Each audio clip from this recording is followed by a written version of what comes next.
Hello, everybody, and welcome to another episode of Movie Minds Podcast, our first one on Zoom. And I'm in the dark here, one of your primary hosts. I'm Joe, and I also have Brad. Say hello, Brad. Au revoir, je m'appelle Brad. Perfectly themed. And of course, I have Brandon as well. Bonjour, Earthlings. I don't know why I said au revoir, that's goodbye. But anyway, goodbye, my name is Brad. I just wants to be done already. I'm done already. Yeah. That was the Joe, show. Joe, where are you at? Joe, you look like you're in a I'm in my back room here, the second bedroom, which is just covered with stuff, and it's such a mess. I thought it would be disgusting. So I'm in the darkness. It adds ambience, I'm like for the harvest. Lately, I'm coming at you to get your brain, your movie mind. So you don't want to say where we're at? Yeah, I mean, I'm at my house. I'm just hidden in the back room here. I'm assuming you guys are at home too. I'm in the dark here. That's one. I'm in the dark here.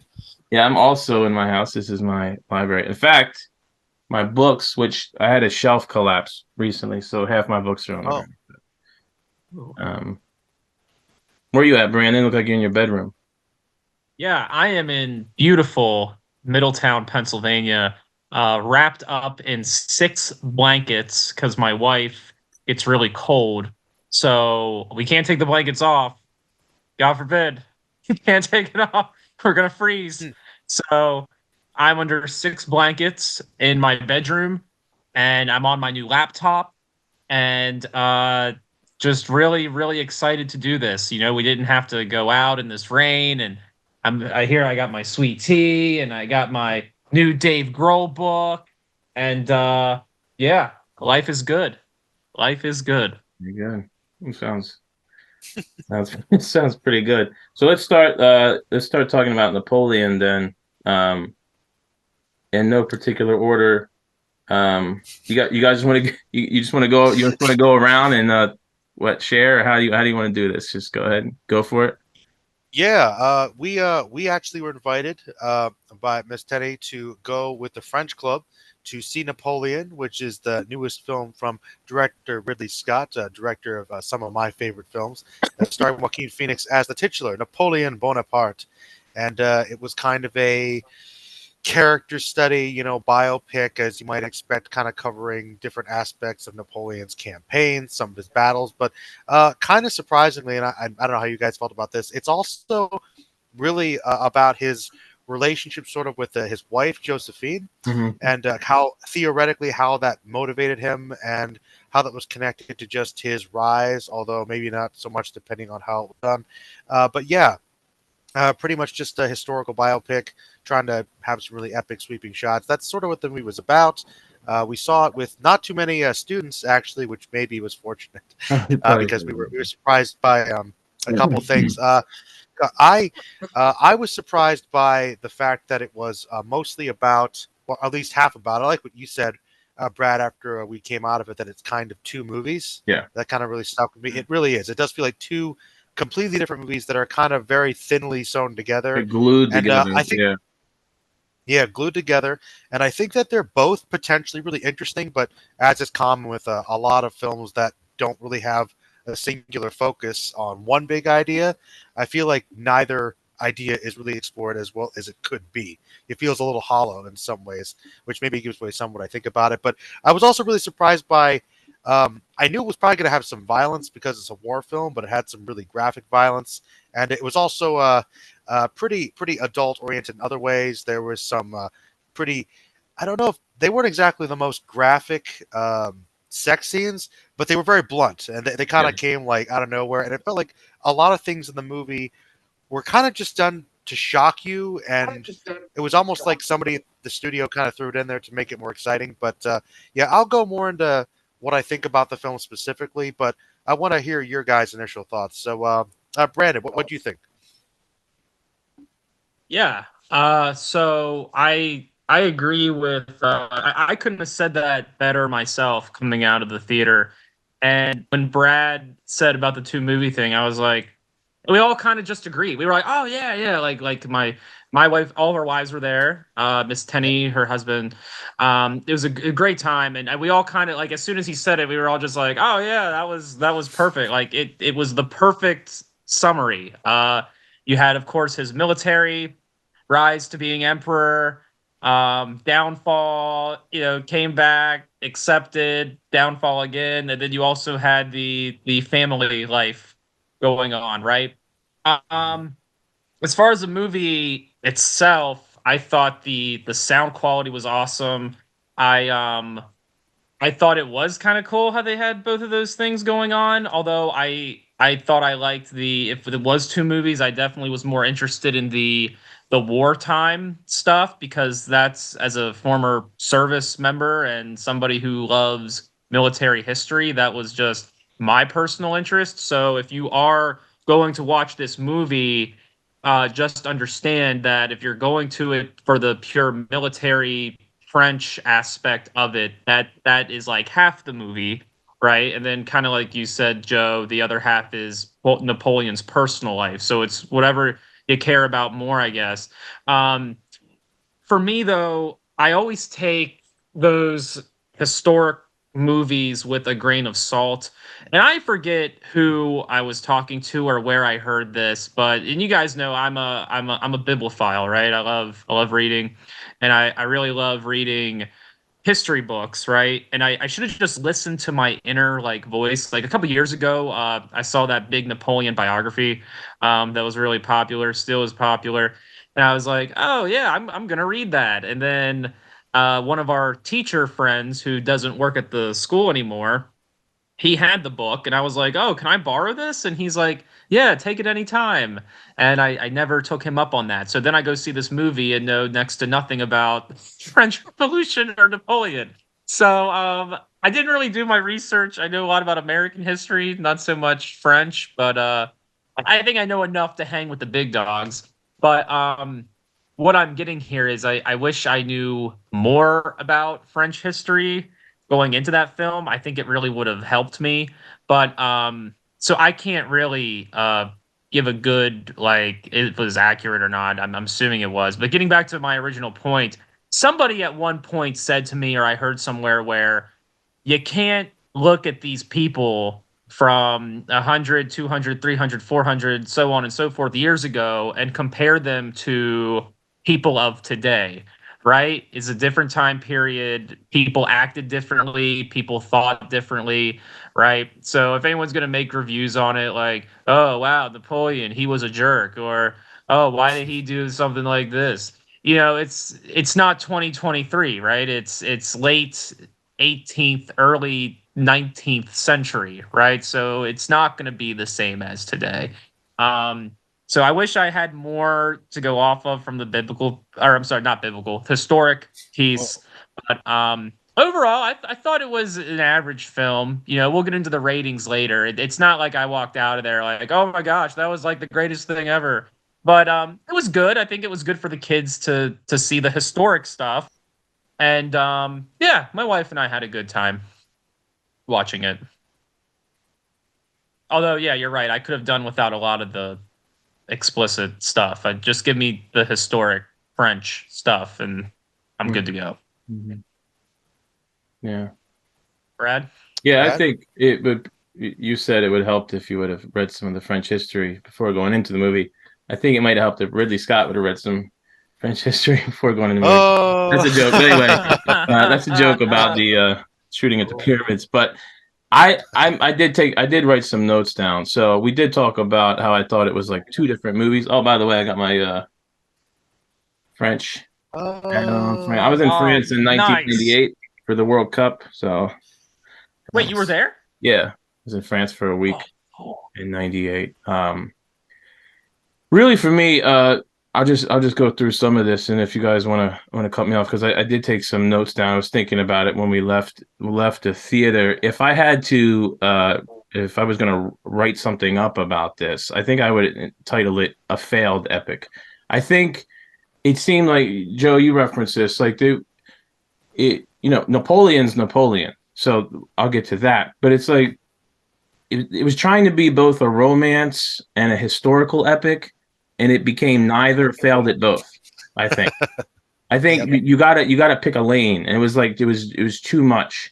At times it felt like it was getting close one way or the other. I'll call it part two or whatever, the second part. I think Mhm. succeeded more in the epic part. Um, I didn't think Joaquin Phoenix was the best choice. I think Joe, you said that when we came out of there. Yeah, I would not have cast him as Napoleon personally. Yeah, I think I like Joaquin Phoenix, but what I was thinking Sure. is like if you look at, I wrote it down a few, like Joker, when he played Johnny Cash, he played Mhm. Commodus in Gladiator, which is an epic movie, but Commodus is not the big Hero. hero. And Joaquin Phoenix is better as like a solitary type figure, a little eccentric, troubled. Something's Mhm. going wrong inside there. He does that well. There's a movie I like, by the way, reference another one.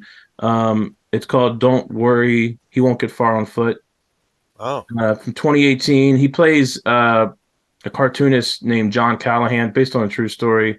He was an alcoholic, got into an accident, became a paraplegic, and then he goes through AA and deals with all this stuff. So Joaquin Phoenix, he's a really good job portraying John Callahan. But again, I wouldn't necessarily pick him. It's not because he's a bad actor; he's just not good for that kind of role. I thought I don't want to machine gun the whole thing, but it's like this. You have. I will say this. I will say this. I thought. Yeah.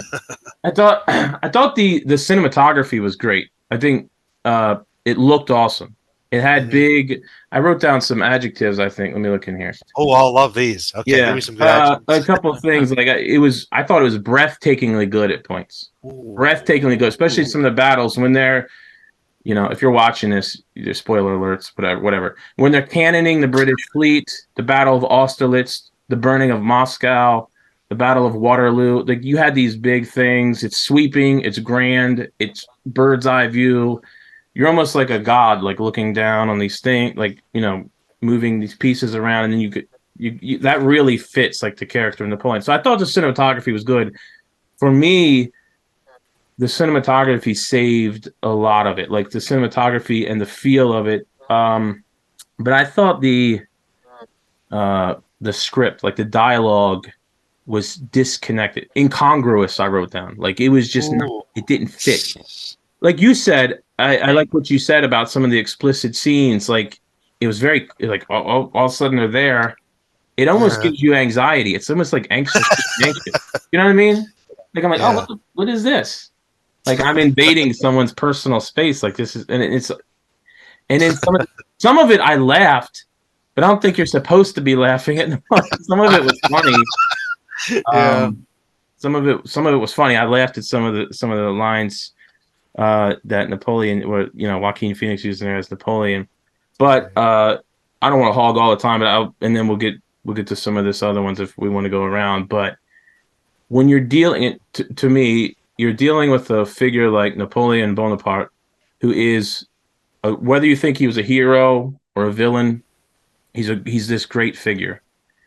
And like I remember reading somewhere, like the philosopher Hegel saw him ride into town one time in Germany, and he described Napoleon as the soul of the world, like this Ooh. emperor on horseback, the soul of the world. Like if you read Crime and Punishment, Raskolnikov talks about Napoleon. It's this larger than life, like a Julius Caesar, which they compare him to, and Napoleon compared himself to that. And I thought it made him look a little too buffoonish. I maybe it was trying to humanize him, Sure. but it came across like that. But that was some thoughts. So there's a lot of criticisms there, but I did think it's beautiful. I think Joe, we talked about this before. Like that's what Ridley Scott does. Like Yep. even when the movie's bad, it looks awesome. You know what I Yes. mean? So I got more to say, but if you want to, you know, Uh, proceed yeah, from I'll just piggyback a little bit off what you said there. I actually agree honestly with a lot of what you said. I think that for sure, I like you said there were just aspects of the movie that were definitely breathtaking, and I feel like with Ridley Scott in this film and a lot of his other films, even when the film fails, there's still hints of greatness. And you're right, it's kind of a lot of the atmosphere and the tone. And you're right, the cinematography, particularly, you're right, with those epic sweeping shots, really creating that larger than life atmosphere of, okay, this is something almost beyond all these men. These are just different pieces in this bigger conflict. And you can almost see that contrast with Napoleon's mind. So I appreciate that.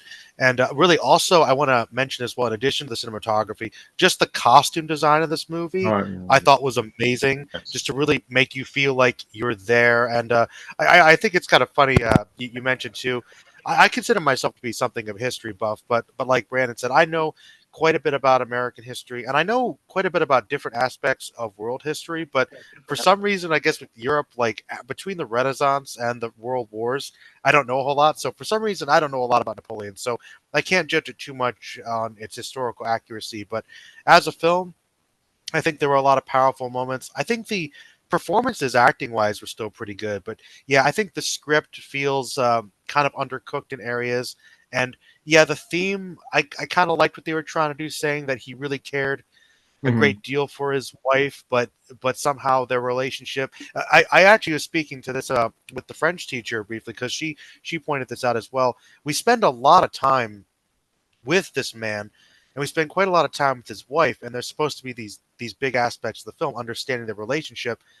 But even though there's this theme, I guess, sort of how he's connected to that, and he cares about these two things, and is that connected to his drive? I'm not really sure. My wife and I were talking about that, thinking that that theme was a little undercooked. But yeah, about Jill said that she felt like we didn't really get to know these people, and I agree. We don't really fully understand who they are, what their motivations are. We get certain things implied by the tone, by some of the dialogue, by the performances, but a lot of it's kind of subtle, and I don't know if that was intentional or not, but it leaves a lot of ambiguity. And I feel like even like one monologue or a discussion could at least give us a hint of what these two themes are trying to say. So I think they're both cool ideas. Like you said, both potentially great films. I think it definitely leans more into the war stuff as well. But unfortunately, we don't spend enough time with that either. So, yeah, Yeah.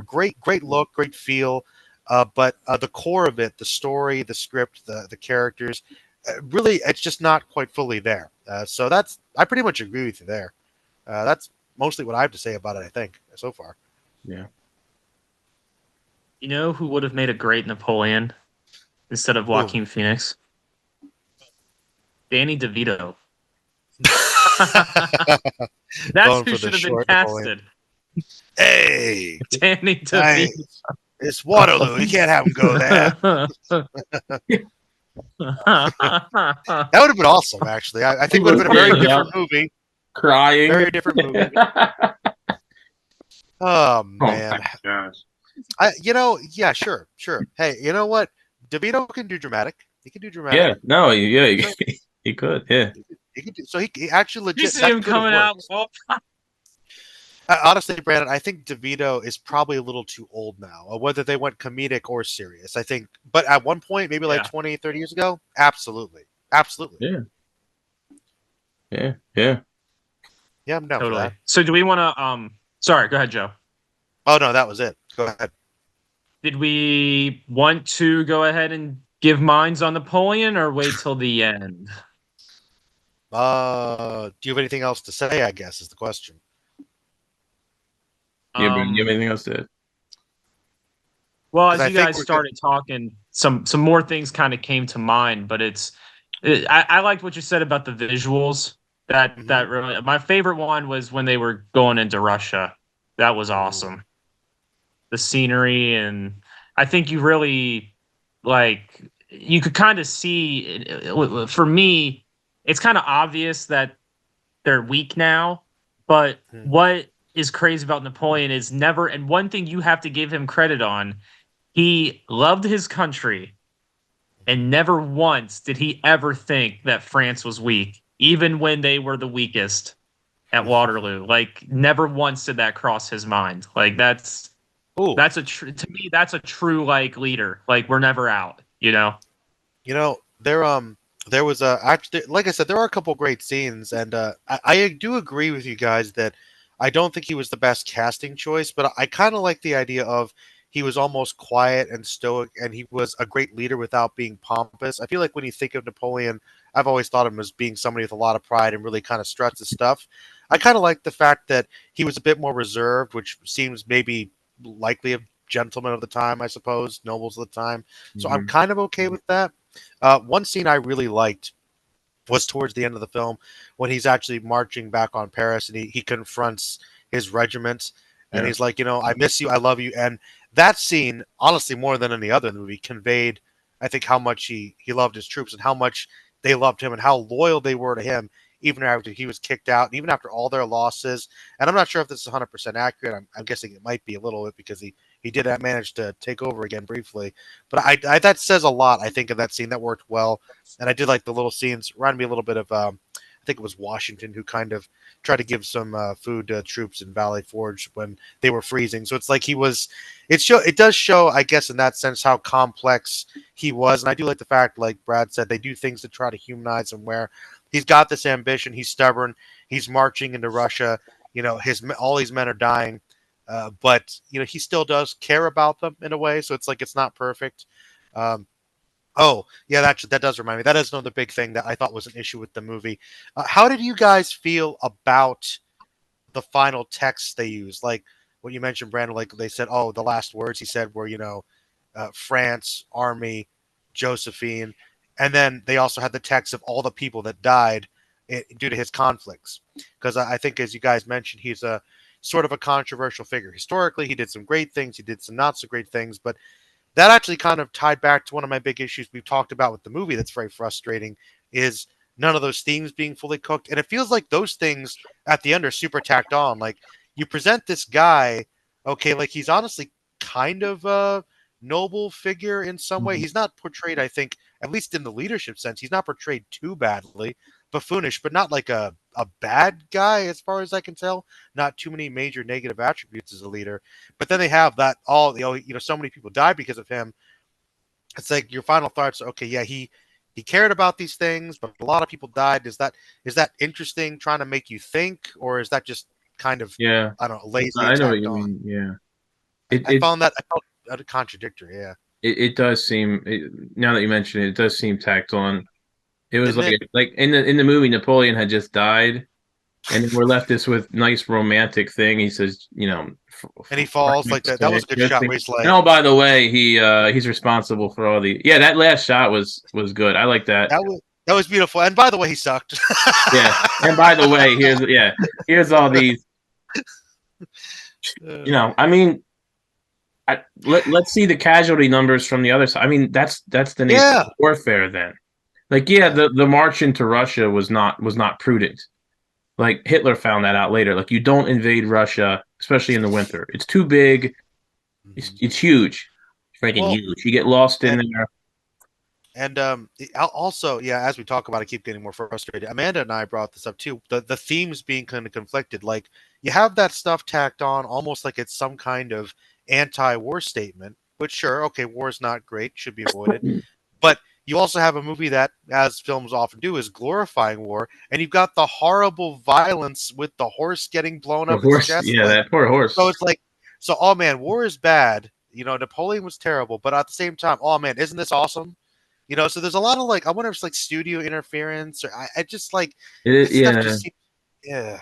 that's what I meant about like not only the script, but like it's disconnected. Like he they did a pretty good job. Like it's hard to even grasp, I think, unless people read a fair amount about it. The chaos that followed the revolution and the reign of Hmm. terror, the amount of blood that was in the streets, the absolute chaos. You have the Robespierre figure. That's the guy that shot himself, but he hit himself in the face. Then he's guillotined. You have all these people being guillotined. And then Napoleon kind of comes in. He's kind of halfway between the Republic and the monarchy to restore order. He Hmm. gives them something like a hope, and they actually become like this dominant force. And I like, you hear him talking like when he's talking to the King of Austria, Francis I. He's talking to the Tsar. He wants peace, but he wants to bring it about like this united Europe, this European peace. But then, like you said at the end, it's like, well, here he's responsible for all these deaths. He's a little bit inept. I don't know. It's just, yeah, I'm not sure what the like you said. I'm not sure what the message was there with that. Yeah, because you're right. That's a good point. They have a couple lines about, "Oh, I want to have a united Europe," but in the context of the film, there isn't a lot of reason why. Like, why is he deciding to conquer everything if he just wants peace and he wants to go out? And I guess this is the only way to do it, like Alexander the Great. But sure, that might have been his motivation. But what? There's like a line or two of dialogue, and that's it. Like, what is driving him? What is motivating him? I don't really know based on the film. Mhm. Something else Yeah. they missed too. What? No mention of the Louisiana Purchase. That That's a big that would have hole, been a nice. big plot hole. That would have been. Oh, Pack it by the in. way, Yeah, they by the cut way, over. like, yeah, he gave up all this land in the United States. Like, where the Yeah, heck was that? Come on for now. funding. Yeah, because they skipped big parts. I actually would have liked more about the French Revolution. I find that more interesting. And I actually was thinking, like, I guess it was more symbolic with Marie Antoinette. I always find that stuff interesting. But nope, that was just the beginning, ushering Napoleon's reign. But also, for all the great stuff they did with special effects, there's little things like the casting choice of Joaquin Phoenix. He starts out the film as supposedly a young man, and it goes through his whole life, and he doesn't change at all. There's no, attempt to use makeup. They don't gray his Yeah. hair. Nothing. He looks like 50 years old or whatever the whole way through, and his wife is like supposed to be, I think, a year older than him, and she's obviously 20 years younger. So the casting. So there's just little things like that I know it's movies and it's your artistic choice, but you're really good at setting it this way, and this other thing takes me completely out of the movie. So. Hey, were you there? So what do you know? You know what? Maybe Napoleon aged When I really was badly, 13. and yeah, maybe he looked terrible. Good point. You know what? I wasn't there. He shot those pyramids. Shot Shot the- the Sphinx. It was a How great did, shot, like, though. Great shot. I'm okay with it not being no, accurate. It looks yeah, I get what he was doing. Speaking of Egypt, the Egypt scene. You remember when they show him the mummy? I think it's obviously supposed to be the mummy of a pharaoh. What was that scene for? He's listening, Yeah. and then it like jump scares. Well, it's almost like the pharaoh, like he wants to like I'm the pharaoh, and the pharaoh's like, no, you're not. That was. And he has to stand on a stool. Look, He looks like a I'll be jabroni. honest with you guys. I'm trying to give the movie a benefit of a doubt, but that scene was stupid. That scene was just dumb. That was dumb. You should have had the mummy like. If the mummy came alive and then it was a zombie invasion, Nah. that would have been great. No, That I'm would like, have been it's on now. Yeah, I'm locked yeah. in. Now. I'm Napoleon putting the versus seat. I'm putting mummy the seat all the way back. all the way back. Yeah, we should go Flying, back there yeah. again. That was fun. Yeah. Mummy. Anyway, so you want to rate this bad boy or what? I guess so. Am I going to go for the first rating, or who wants to go first? Go ahead, Joe. By the way, real quick before we do the man. is your the Zoom build up, the tension? Yeah. Oh my gosh, what? is your What is? so real quick, is your Zoom going in and out? No, it's not going in and out. I think there might be a slight delay though with this talking. I'm not sure. Okay, sorry, go ahead. Ratings. My bad. Okay. Just want to make sure. Okay. Well, as a slight plug, I was so inspired by this, I actually wrote a review on it on my blog. So I might, have a link to it if you guys want to check out my more formalized thoughts. But I gave it a C plus rating. So Totally. I think it was just like kind of very mixed, very average. I'm gonna give it a solid, let's say 2.5 minds. I don't know if that's generous. I'm gonna go 2.5 minds. Moments of brilliance. There were some things about it I really liked, but not coherent enough. Some things just were flat, underdone, and honestly, some things were just kind of I thought kind of bad. Honestly, Mm-hmm. 2.5 minds. Go ahead, Brandon. Yeah, I'm gonna be a little bit more generous. It's 5 minds. I'm gonna 5.5 minds. I'm gonna give it. You know what? 10 minds. For 2 movies. In all seriousness, I'm gonna give it 3, only based off of the sound quality, the cinematography, the fact that it is a history film, right? And it's something in today's world that with all due respect, like one reason why I think we do watch and review a lot of older movies is because I think there's some movies that just aren't good anymore. So I think for today's day and age, 2024, 2023. They did their best. The cinematography was great. It's a historic film. I'm going to He's give it just a trying to 3. save it now. He's just I'm trying gonna to Give it a save no, it. no. 3. I'm not trying to Oh save. I'm man, gonna Brandon, go Brandon, 3. you're such a nice guy. You're such a they nice did guy. their best. They did their He just never had best. the They making. tried. He never had the makings of a varsity athlete. Did his best. You know, I just All gotta right, say, wait. Hold up, hold never up. the How make. specific can we be?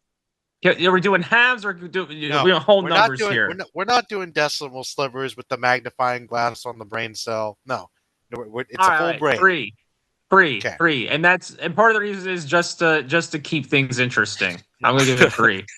Okay. Cool. All right, good. Let me go ahead. I did write because I divided this into like 2 parts. So I'm just going to say each part and just real quick go through again. So part 1, again, I thought I just wrote down some things. I thought it was meandering.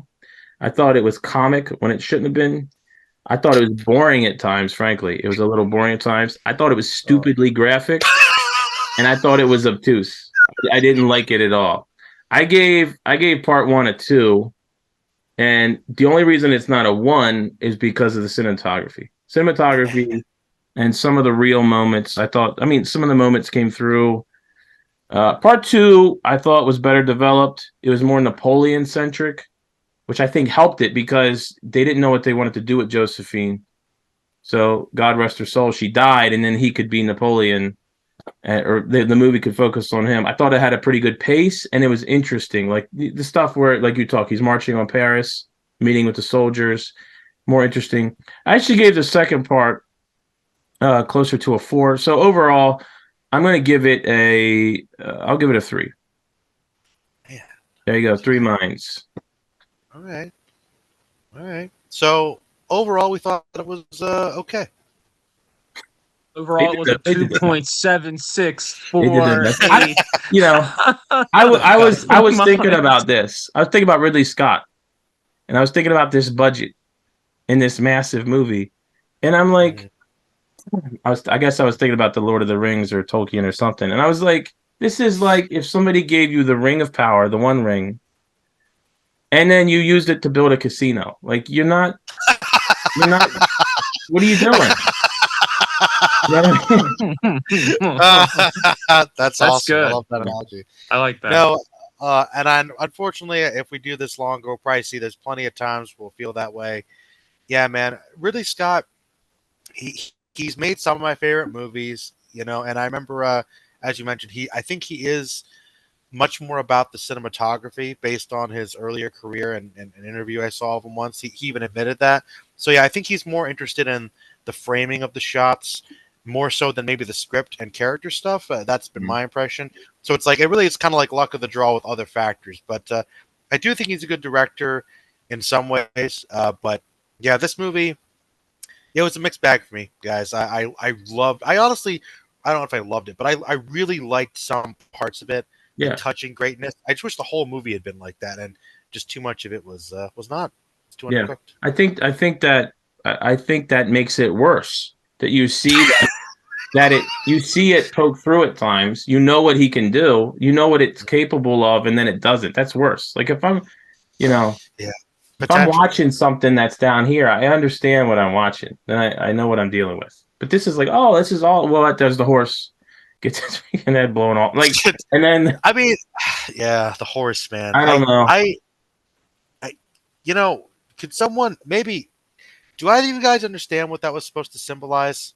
He pulls the cannonball out and says, "Give it to mother." I didn't understand that. I I just guess just like that he's like his ambition. His mother was a weird figure too, by the way. Character figure that okay, you hear at times. I don't know. okay, I don't know historically anything about Napoleon's mother, so I don't know if that what that was all about. okay. Well, someone probably knows. So Homework. maybe Oh, by the way, well, too, like the British soldiers at the beginning, it's like uh-huh. Monty Python up there on the wall. Like, Hey, get keep those it goats moving. out of here. Get those goats out of here. There were some funny moments. I Yeah, it didn't was fun. like I you said, laughed. Like, Joaquin Phoenix is like, you British think you're so good because you have oh, boats. Like yeah, that's funny. yeah. Little No crack. dessert for you. He says, So, hey, two things real quick though.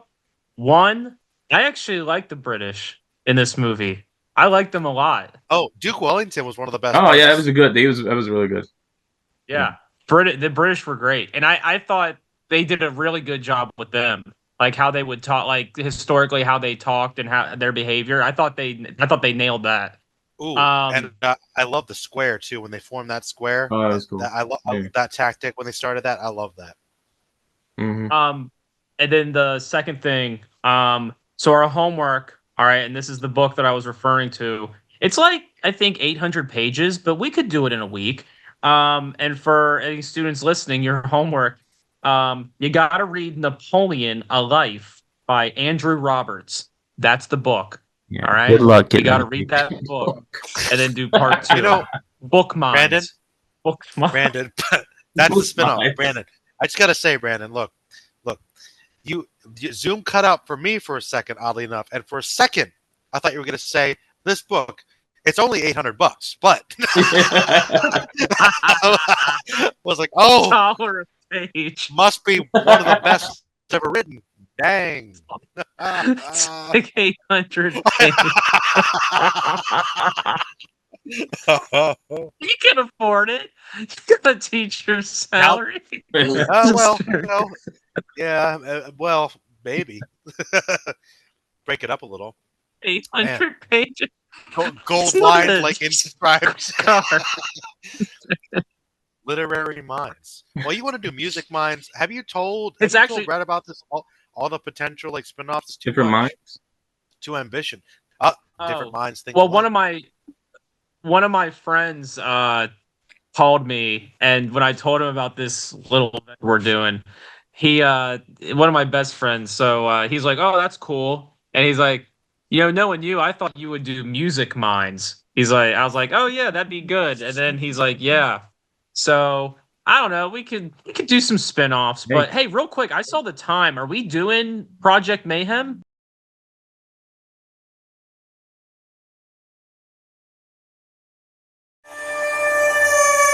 Movie Minds. It is a movie discussion podcast. I am Joe. I'm Brad. I'm Brandon.